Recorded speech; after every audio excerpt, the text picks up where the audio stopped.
오늘 사건 상황실에 전해진 화제의 뉴스입니다. 제주에서 3만 명 분량의 대마를 밀반입한 외국인이 중형을 선고받았습니다.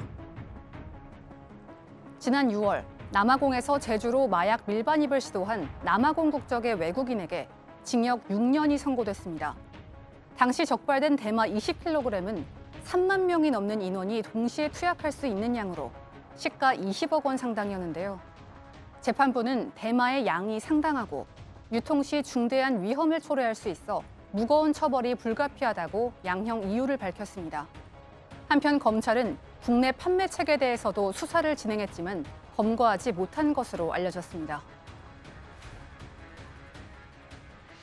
한 중학교에서 또다시 위험 물질이 노출돼 학생들이 대피하는 일이 발생했습니다. 소방관들이 방제복을 입은 채 과학실을 살피고 있습니다.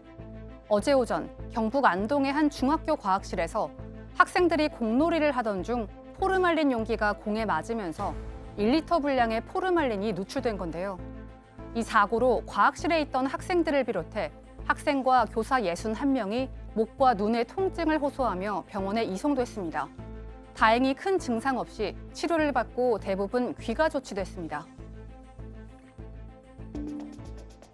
지난해 17년 만에 열린 그룹 H.O.T의 재결합 콘서트가 논란이 일고 있습니다. 검찰은 오늘 그룹 H.O.T의 멤버인 장우혁 씨를 불러 상표법 위반 혐의로 조사했는데요.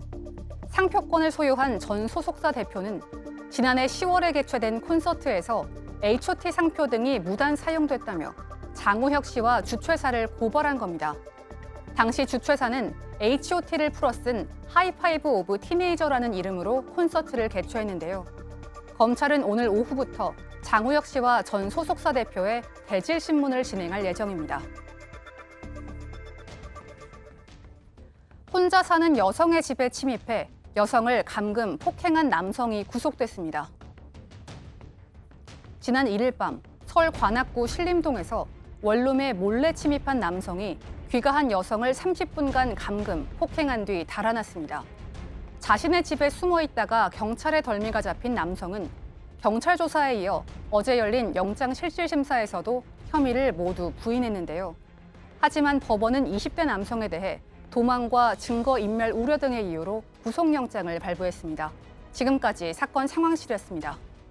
네, 신림동 원룸에 침입해서 여성을 감금 폭행한 남성이 있죠. 결국 이제 구속이 됐습니다. 네, 지난 1일 오후 9시쯤입니다. 이게 같은 네. 원룸에 이제 거주하고 있었던 여성 피해자를 아마도 타겟팅을 한 것으로 보이고요. 둘 사이에 그렇게 뭐 친분 관계나 안면은 그렇게 많이 있었던 사이는 아니었는데 피해자가 나가는 걸 보고 그 피해자의 집에 들어가 있습니다. 그리고 나중에 피해자가 귀가를 하니까 30여 분간 이 피해자의 원룸 안에서 감금하고 폭행을 한 혐의였는데요. 또 거기다가 더 나가서 피해자 방에서 물건까지 훔쳐서 지금 절도혐의까지 추가가 된 상황입니다. 그리고 나중에 본인의 방에 들어가 있다가 이제 경찰에 검거가 됐는데 아까 말씀하셨던 것처럼 수사기관에서 계속 본인의 혐의를 부인하고 있었다고 하는데 지금 혐의를 인정할 만한 내용들이 어느 정도 확인이 된 상황에서 계속 혐의를 부인하고 그리고 혼자 사는 여성 집에 뭐 침입을 한다거나 뭐 성폭행을 시도한다거나 하는 그런 사건들이 요즘에 사회적으로 굉장히 많이 이슈가 되고 있고 논란이 되고 있지 않습니까? 그런 여러 가지 점을 고려해서 이건 굉장히 뭐 범죄 혐의의 중대성도 인정이 되고 증거인멸 도주 우려도 인정이 됐기 때문에 구속이 된 상황입니다. 근데 좀 이해가 안 가는 게 왜 혐의를 부인할까? 이 정도 되면 다 나왔을 것 같은데 왜 피의자는 혐의를 부인하고 있을까요? 이 사람은 피해자가 3일 만에 돌아왔기 때문에요. 네. 제 생각은 그 3일 이전 동안도 그 집에 가서 계속 있었을 가능성이 많아요. 들락날락하면서. 예. 그런데 당일날 적발되고 난 다음에 일단 도주했다가 자기 원룸에서 잡혔잖아요. 네. 그러니까 직접 증거 없다고 생각하는 것 같습니다. 엄청난 착각을 하고 있는 것이죠. 예, 그러니까 또 혐의 자체를 부인하고 있지만 경찰에서 구속영장을 발부해서 구속된 상태입니다. 다음 사건으로 가겠습니다.